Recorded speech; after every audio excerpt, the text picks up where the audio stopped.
Does coffee make you anxious, sweaty, unfocused, or maybe your doctor thinks you have a crippling caffeine addiction, which I am definitely not in any way referencing for my personal life? Let me turn you on to Mantra Matcha. Mantra Matcha is ceremonial-grade matcha from a private hillside in Uji, Japan. Smooth, naturally sweet, and it gives you this calm, focused energy without the jitters. It's packed with antioxidants like more than 130 times more than regular green tea, so you feel energized and you feel good. Now, the matcha flavor isn't for everybody, but good news, Matcha has 6 infused flavors like banana cacao, strawberry lemon, cinnamon goji berry, and rosehip dragon fruit, which sounds like a name from Game of Thrones, but it's delicious. Plus, every box you buy helps provide a meal to a child through the No Kid Hungry program, which we love. Now, right now, listeners to Make It Make Sense can go to mantramatcha.com and use the code MIMS25 for 15% off. Now, that code also supports Make It Make Sense with a commission. That's how these things work. I got to legally tell you. But the good news is you'll help the show, you'll stay caffeinated, and maybe not too much. Again, that code at mantramatcha.com is MIMS25 for 15% off. Mantra Matcha, less chaos, more clarity, 2 things we could all use a little bit of right now. All right, let's get on with the show.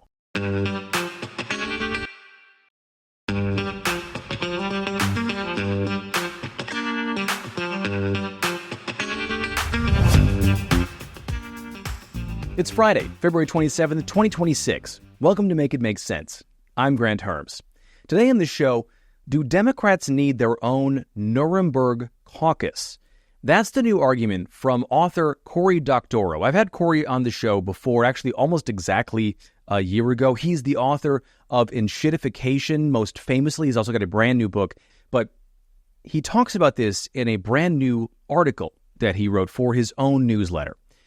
What it is that Cory thinks that as soon as the midterms are over, or even before, Democrats should get together and start collecting evidence, video evidence, evidence of documents on paper, witness statements, anything against ICE agents, DHS agents, members of the Trump administration, so that if and when they take control of branches of the government in November, or they take over the White House in 2029, they can start trials against these officials and these agents who have been accused of violating the laws and the civil rights of Americans.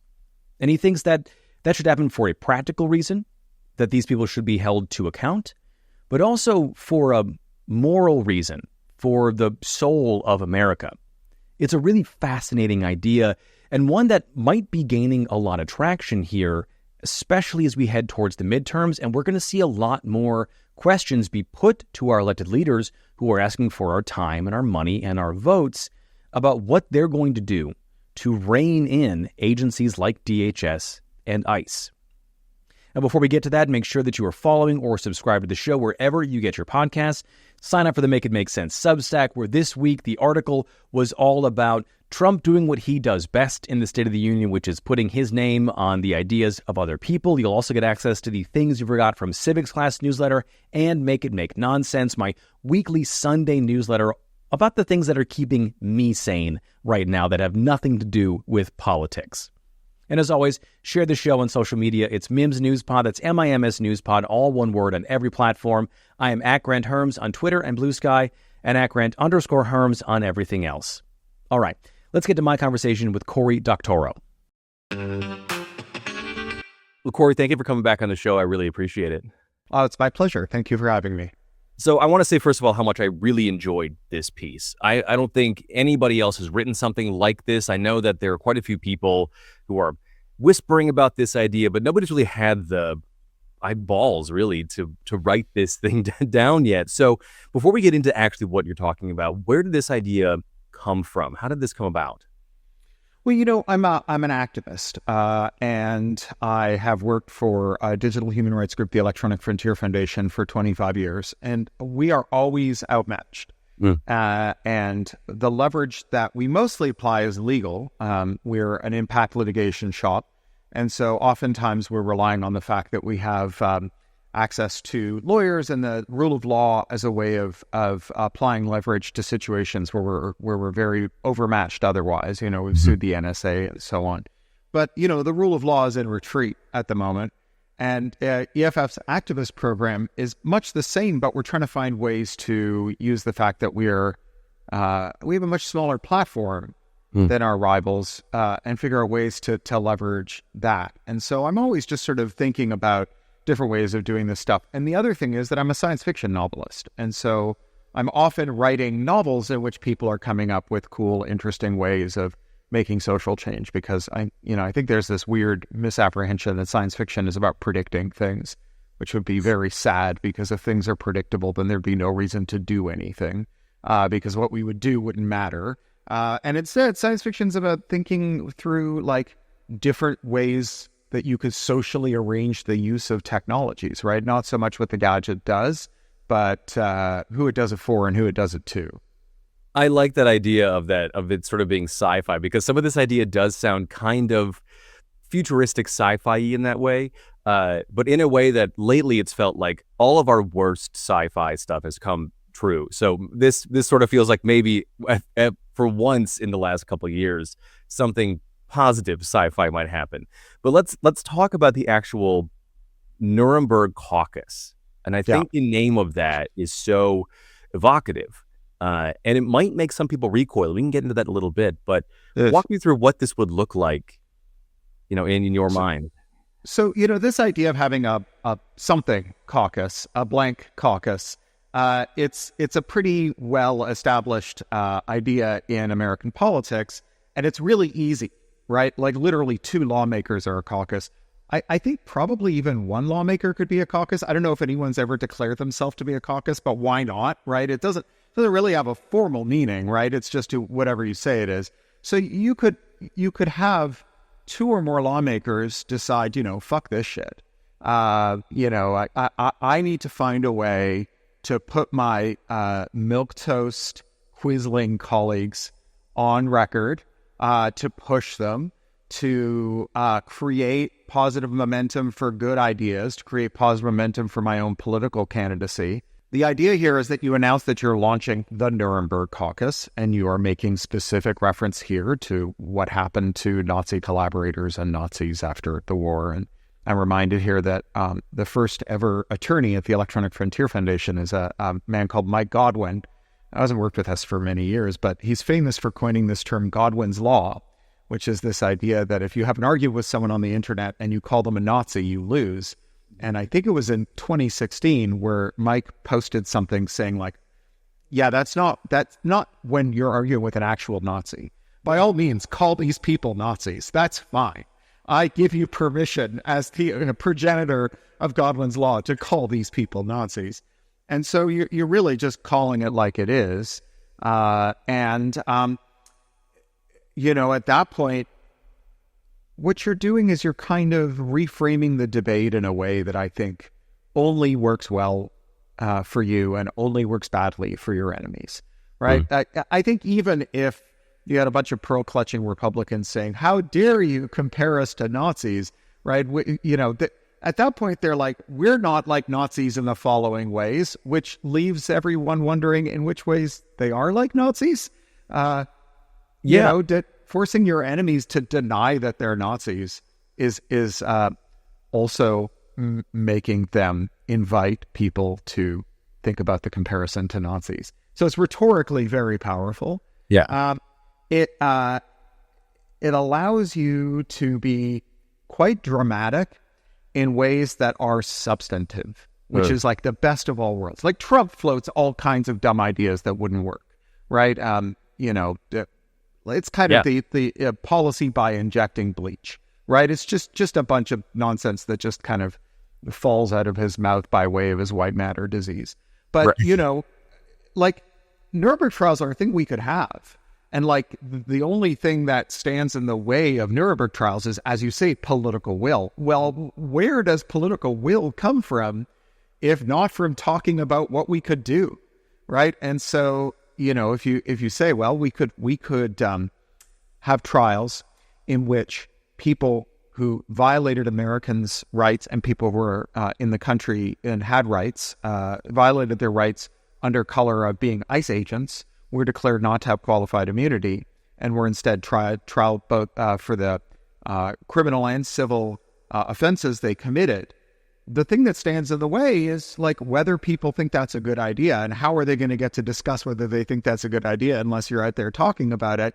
And if you're talking about it, well, you have a better chance of selling it if you're really fleshing out that idea. So you're doing things like assembling a docket, putting together the exhibits for that docket. And this is where the theater comes in, because while it's substantive, there is something quite fun about the idea of a C-SPAN hearing in which Pam Bondi says something really terrible, and then someone, on the congressional side of the hearing says, 1 second, that's just going to be exhibit 27.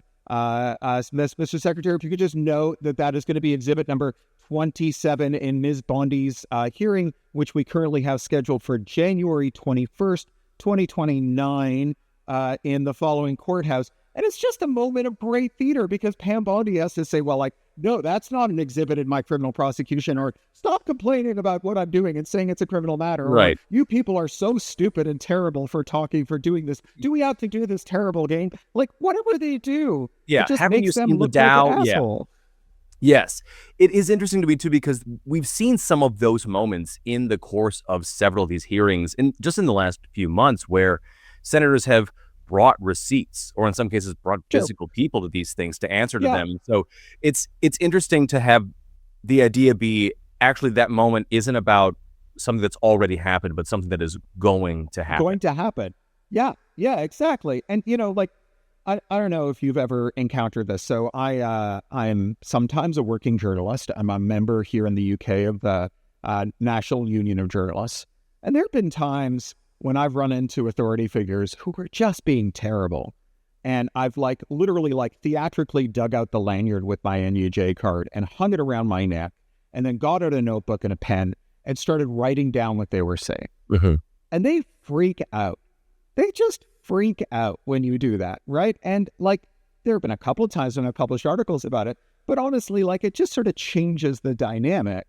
I think that when you're actually talking about trials and hearings, which have a fairly formal structure. I mean, there isn't a formal structure for journalist points out that you were a dope in the press, and then something bad happens to you. That's a more stochastic process. Right. There's a well-structured process that takes us from, you do something wrong and then something bad happens to you, and to visibly move that process forward. And, we've all seen cops do this, right? Mm-hmm. We've seen cops pull out their pads and write down what you were saying, right? Or aim their body cameras at you or whatever. So, it's not like I've invented a new thing. I'm just saying, why don't we do this now? We know it works. It would be it could be a participation sport, right? People should go that should be exhibit 27, right? When something really bad happens, right? That's exhibit 28. And there are many other moving parts to this, because obviously fascism is not just a matter of people having bad ideas or being racist, right? It's a system. So, for example, the billionaires who put Trump into office and keep him in office and support his movement with lots of money, the quid pro quo is that they're violating the law. Mm-hmm. So they're getting to do things like illegal mergers and to commit finance crimes and to defraud their customers. We've had regulators, the EPA, basically say you can pollute as much as you want, right? So, to announce proactively that if you violate the law, even if the regulator has forbearance today, a regulator in the future expects to bring a case against you, and that they build that case in public, right? Where there's just a wiki full of exhibits and, draft memos and draft briefs, right? It's on the one hand, it might put the cold brew up some executives, right? Sure. But on the other hand, it might make their shareholders go well, wait a second. Are we going to end up spending more in fines than we're getting from crimes? Maybe we don't like the crimes then. And at the very least, if some companies fold and other companies stick, then it becomes a kind of internal corporate battle or internal sectoral battle in which corporations are fighting with each other and shareholders are fighting with each other and business people are fighting with each other about whether it's good to do crimes. At which point, like, the fact that they're doing crimes becomes a subject of debate, right? So, like, it's good all around. The Trump coalition's very brittle. We know that, right? Trump's great genius, and the reason why when he finally pops his clogs, they're going to be in trouble, is that he's really good at bullying and flattering people who hate each other and want each other to die into working with each other. I mean, literally, Nick Fuentes and Jared Kushner are on the same side in the Trump coalition, right? So there's no one else in the coalition who can do this, right? Like the rest of them are all factionally associated and hated by the rival factions. And so, when you look at Project 2025, the historian Rick Perlstein was the only person, I think, who read the whole damn thing.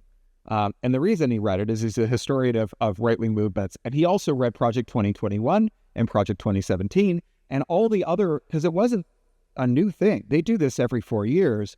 And he pointed out that Project 2025 was riven by contradictions, right? It had like 3 mutually exclusive monetary policies, 3 mutually exclusive domestic policies, 3 mutually exclusive foreign policies, right? And the reason for that is that the Heritage Foundation, playing anthologist to this movement of mutually belligerent members, ran up against members who had foundational disagreements, who were so evenly matched in their power that both of them got to put their dumb ideas in the official book. Well, and also probably because they know that those factions competing are also just going to control F and search for the thing that they like in this stuff. They're not going to read all of it either. But there's probably members. No, I don't think that's true. I think that if you're like a gold standard guy, like an anti-fractional reserve banking guy, then you're going to be reading very closely for stuff that you consider to be like, the road to serfdom. Right. I think it's more like there's definitely people within this coalition who are just told to eat shit, right? Like they had ideas that they wanted the Heritage Foundation to publish, and they were like, no, you can't publish that. That's stupid and dumb, and you don't have enough power to make me do it, right? But the point is, when you see 2 bodies, both of them publishing their mutually exclusive programs in this master plan, what you're seeing is that neither one of them is powerful enough to neutralize the other one. And that is a fracture line. And there are so many of those fracture lines in the Trump coalition. And, we see those fractures widen periodically. You get the odd libertarian who's like, maybe having masked guys in unmarked cars shooting people in the face isn't consistent with personal liberty.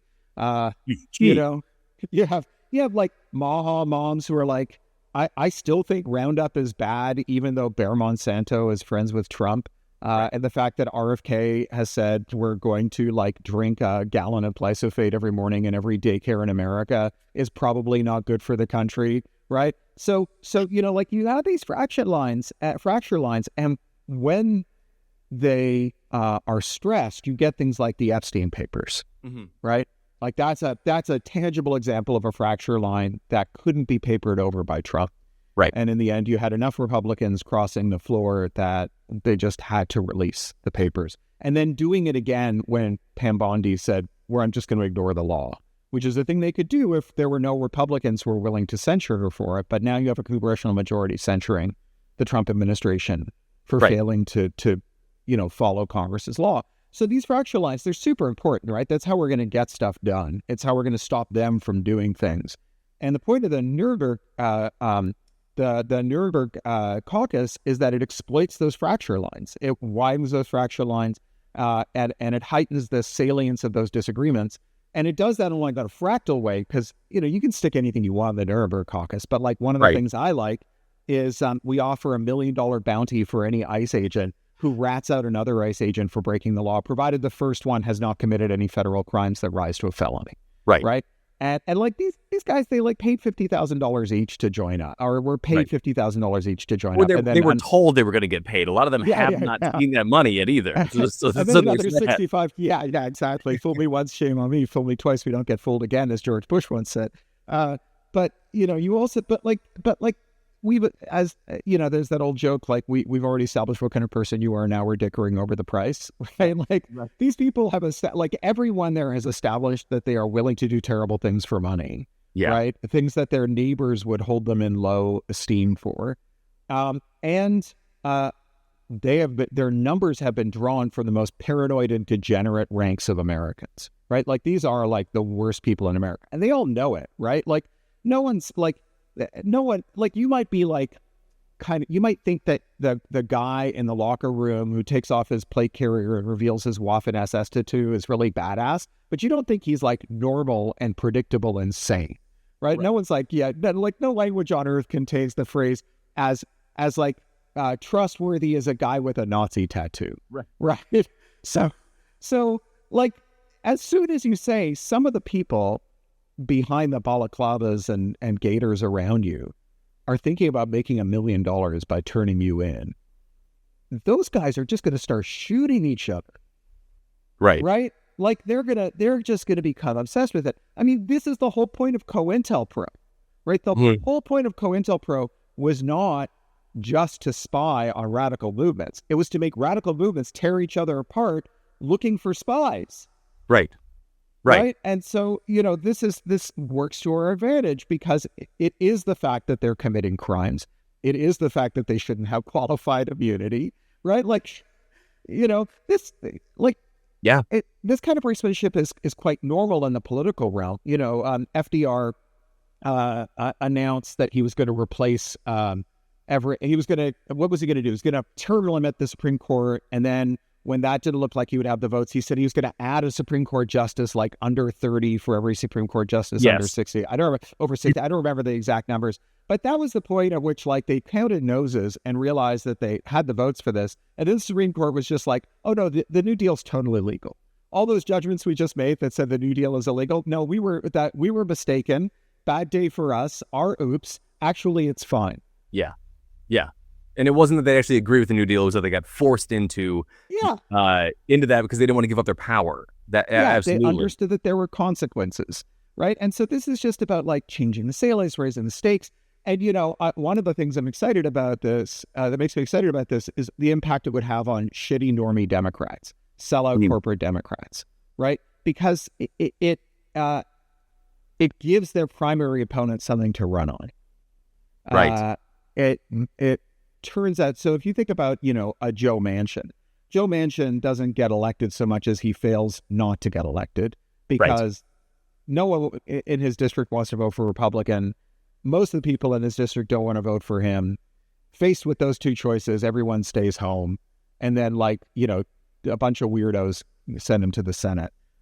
If your opponent has something that makes you look like an asshole, and that thing is a thing that if they were elected and promised to do it, there's a chance they would, and it would make people feel libidinally very satisfied, as well as making their lives better off by substantially lowering the probability that fascists are going to round them up in 4 years and send them to a death camp in El Salvador or shoot them in the face.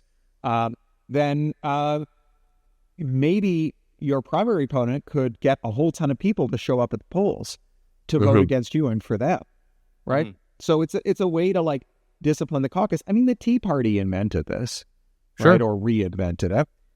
And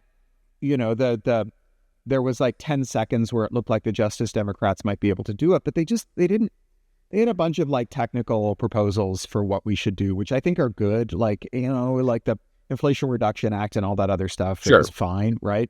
But like it's kind of, if you're explaining your losing territory, like it's just so technical. And you need some stuff that like is just common sense. Like it just should be common sense that the people who rounded up your neighbors and shot them in the face and sent them to Salvadoran slave labor camps. I think most people agree with that. The thing that I think people might have a hard time with in this plan is the crowdsourcing of videos and images, because most people in this day and age don't trust the wisdom of crowds on the internet and are kind of worried about wrapping somebody up who is innocent, or maybe hasn't committed a crime that rises to the level of a felony and that kind of a thing. How do you circle that square for those folks? Because that will be the argument that those normie Democrats make, and it will certainly be the argument that Republicans make. Well, no one's talking about convicting someone by looking at a video. They're talking about the video being entered into evidence in a regular trial, right? This is like the opposite of the ICE thing where it's just, they bring out the calipers and they decide your nose is too wide and that therefore you violated the one drop rule and they shoot you in the face, right? Right. So, this is just contributing evidence to the docket. And, it's not the case that people are like ignoring these videos. These videos exist. The problem is that these videos exist as a kind of torrent of things that mentally and emotionally scar you. They don't land anywhere, right? There isn't like a place where the video goes, where it slots into a thing that is a normal process that has legitimacy in the rule of law. It's more like, we did a bunch of OSINT on the gator-wearing monster who shot Alex Pretty in the back, and we think it's this guy, right? It's not like, we've got this like locked up for a time when a jury and a judge can look at it and figure out whether, we're creating contemporaneous records of crimes so that those crimes can be examined by courts of competent authority in a way that is consistent with the rule of law. I think that it's like the kind of thing where it's like, well, I don't think we should have evidence of crimes to be examined later and, consistent with the rule of law. Makes you sound like an asshole. and absolutely crazy, right? And in the way that, like, shouldn't you be collecting these things? We know that they're happening. I'm also curious about what you think the actual political will to do this is by not just the normie Democrats who likely won't, but really those primary challengers. I was listening to Pete Buttigieg talk earlier this week, and he said basically that there are so many things happening with the Trump administration that the number one problem for Democrats will be that they just won't be able to address all of them at once, that they're going to drown under the oppression that is and has been dealt out to Americans. Yeah. This would seem to add to that. I don't think so. Like, if you go back to the New Deal, FDR used the New Deal as an empty vessel, right? Like, he didn't really say what the New Deal was going to be. He was just like, we'll have a New Deal. And then after he was elected, he figured out what the New Deal was, right? Because everyone had filled up the New Deal. I mean, in the same way that Project 2025 represented a set of contradictory, non-resolvable policy prescriptions that eventually cashed out through the daily operation of the Trump administration. Saying we are going to do all these things and having a laundry list, it's not committing to doing them in a certain order necessarily. It's just saying, like, this is what we're going to do, and it can become something like the Inflation Reduction Act, except a thing that people hear and don't immediately fall into a coma when they hear about it. Right. Which, it was a deliberate strategy, right? They were like, well, everything else we called it like Build Back Better or whatever, the Republicans have ruined. So we're just going to call it something so boring that no one can remember what it's called, which I don't know. I mean, they got the access, but it's not like that. No one has ever carried a banner through the streets saying, give me the Inflation Reduction Act or give me death. Right. It's, Part 15, 7-stroke B or and Tyler 2. Right. Like, it's just like, it's technocratic nonsense. Yeah. Whereas the Nuremberg trial, it's visceral, it's flashy, or the Nuremberg Caucus, it's visceral, it's flashy.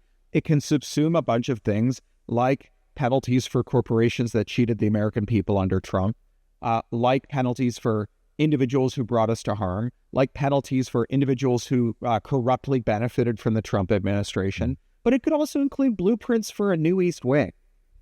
Sure. Right? In the same way that, like, denazification involved pulling down a bunch of monuments, right? Yeah. Like, it can include like reviving the Smithsonian. Right? Because that's what Truth and Reconciliation is. It's not just holding people to account. It's making repairs to society. And so, like, again, if you've got it, Buttigieg is right that this is a very big subject, right? The subject of all the bad things that Trump did. It's going to take a long time to figure out. We're starting to get a sense of it when we look at the kind of documentary evidence of prolific abusers like Epstein, right? Yeah. There's just a new story in Epstein every day. I mean, Maury Tkachuk this morning in the American Prospect had an incredible story about Russian mobsters and Epstein. This is from the emails. Russian mobsters and Epstein colluding to destroy New York newspapers, to like steal all their money and then destroy them. And like that's what happened to the New York Daily Press. It was literally like embezzlement by Russian mobsters aided by Jeffrey Epstein. So like you find out, like, you know, in retrospect, boy, like these guys who are sort of very prolific and energetic criminals can sure do a lot of damage, and it can take a really long time to untangle it. And, you know, the Trump coalition is everyone who's ever had a bad idea, and they're all like going buck wild, right? So yeah, there's so much on the micro and the macro level. But, you know, that's why you need a thing to hang it all under, right? A thing like a Nuremberg Caucus that evokes the idea of a societal change that is committed to a kind of never again ethos that roots out and addresses the small and large ways in which this regime damaged us and strikes at the root causes of it to prevent it from ever taking hold again. Right? That's the kind of aesthetics of a Nuremberg moment. Right? It's because we know what happened after Nuremberg. It was imperfect. Right? It was Nuremberg didn't result, for example, in the release of gay prisoners or leftist prisoners. They all, you know, the only difference was they took off the pink triangle, but they put them back in another prison after they liberated them from the camps. So it wasn't perfect. But and you know, today we see how a kind of weird philo-Semitism has resulted in genocide apologism among the Germans as well. I'm not going to pretend that, like, I don't want anyone to think that I'm, like, you know, lionizing the German reconciliation project as the best we can aspire to, but it's one of the best we've had so far, and I would rather build on it and try and correct its defects than try and invent something else or do another reconstruction, right? I mean, that was an abject failure. One of the struggles with the Nuremberg trials, the actual Nuremberg trials, was a lack of an ability to either find or try actual high command. For lots of reasons, including, you know, the actual high command was dead. And extradition treaties with Brazil. Oh, yeah, that too. So there is a thing that happens in the Trump world that the people at the very top have sort of skated by on what normal people would consider to be, you know, having them brought to justice. Does this caucus, does it start there? Does it start at the top and work its way down, or does it go in the other direction? Because there's an idea that I have been playing with on this show for quite a while now with other guests, and to varying degrees, they have liked this idea and not liked this idea. But it's that when people say the rule of law and the courts don't matter anymore in the U.S., I don't think that's true. Mostly because the judges that hand on these rulings are sending messages to the lower level and the ground level people that you're still going to be held accountable by the law, and the guy at the top isn't going to save you. And I think that that's an accurate way to look at this. Not everyone does. But in this Nuremberg Caucus, I think there's going to be a temptation to start with Donald Trump or J.D. Vance if Trump isn't around, or Pam Bondi, and that might be too high a reach. So in your working of this, is it bottom up or top down? I don't know. I honestly don't know. I haven't thought that through. I mean, that feels like the kind of thing that people can discuss if this thing grows legs. I want to say, I should have said this earlier, and it occurs to me that it was quite an omission. Although I mentioned that I do work as a contractor for the Electronic Frontier Foundation, this is not an EFF project, and I'm not doing this in any way connected with EFF. You know, it's quite important that everyone understand that. First of all, I don't want people to trade on their reputation here, but also as a C3, this is just not within the realm of work that we do. As a nonprofit, it's not the realm of work that we do. I'm a part-time contractor to them and in no way speaking. Yeah, absolutely. And I fully understand that too. Although, like, your background in that and with them is it's being an activist, right? Yes. That's why I raised it, right? Because I've had decades of thinking about how to approach stuff as an activist, but not because this activism is related to EFF's work. EFF has projects that are that relate to the Trump administration. We were the first ones to sue Musk and Doge, but it's that is a completely different matter to this kind of project. Yes, and this kind what of I meant proposal. was actually more of your time spent in in an electronic frontier, in that this idea is made up of collating digital evidence and Yeah, having it sure. in a digital place to hang and to store, and I find that part of it really interesting. Just kind of given the sort of techno-feudalism that we are quickly Sure. entering, if we're not already through that threshold. The last thing I want to ask you about this too, Cory, is just talking about this, is that enough solace for people? I think one of the things, and like Buttigieg, what I said before, but one of the things that people run into a lot that I talk to is that they are paralyzed. Yeah. They're overwhelmed, they're afraid, and that sort of threat matrix that happens sticks them in a place where they freeze. Is just talking about this enough, do you think? Well, I think talking about it would be good. I think doing it would be better. So I think that, like I am as prone to being demoralized and paralyzed by sorrow and rage as anyone else. Mhm. And this is their tactic. I mean, when you hear them talk about the objectives of Doge, it was to demoralize federal civil servants and make them not want to come into work. Yeah. Right. So they that's the nature of this project, of the one of the battles that we're fighting on. And I think the thing that contributes to that paralysis and that demoralization is you don't know what to do with your feelings. Right? There's nothing you can do that's positive, that is affirming, that it has a chance of altering the circumstances. All you've got is like feeling bad. But if there was a way that you could, say, annotate a video or a document or screenshot a tweet or whatever and log it and write about it and stick it somewhere where other people could think about it and annotate it further so that you could have a big record. And, this is not new. Like, one of the biggest problems we have with content moderation on the big platforms is that often when content moderation tools take down, for example, evidence of terrorist atrocities, they're not taking down the videos the terrorists uploaded. They're taking down the videos the survivors uploaded as, so the Yazidi, for example, extensively documented war crimes on YouTube that were then removed by YouTube's content moderation tools on the grounds that, terrorist acts could not be hosted on the platform. They were hosting these for posterity and Truth and Reconciliation and war crimes tribunals.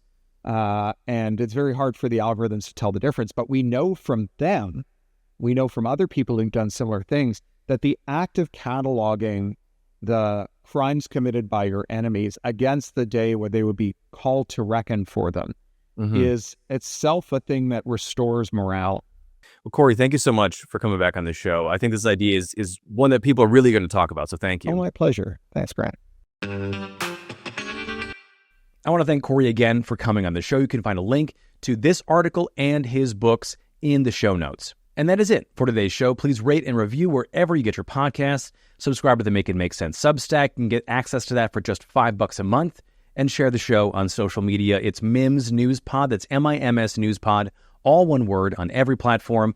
I am at Grant Herms on Twitter and Blue Sky, and at Grant_Herms on everything else. Thank you so much for listening today. I'm Grant Herms, and I'll talk to you next week.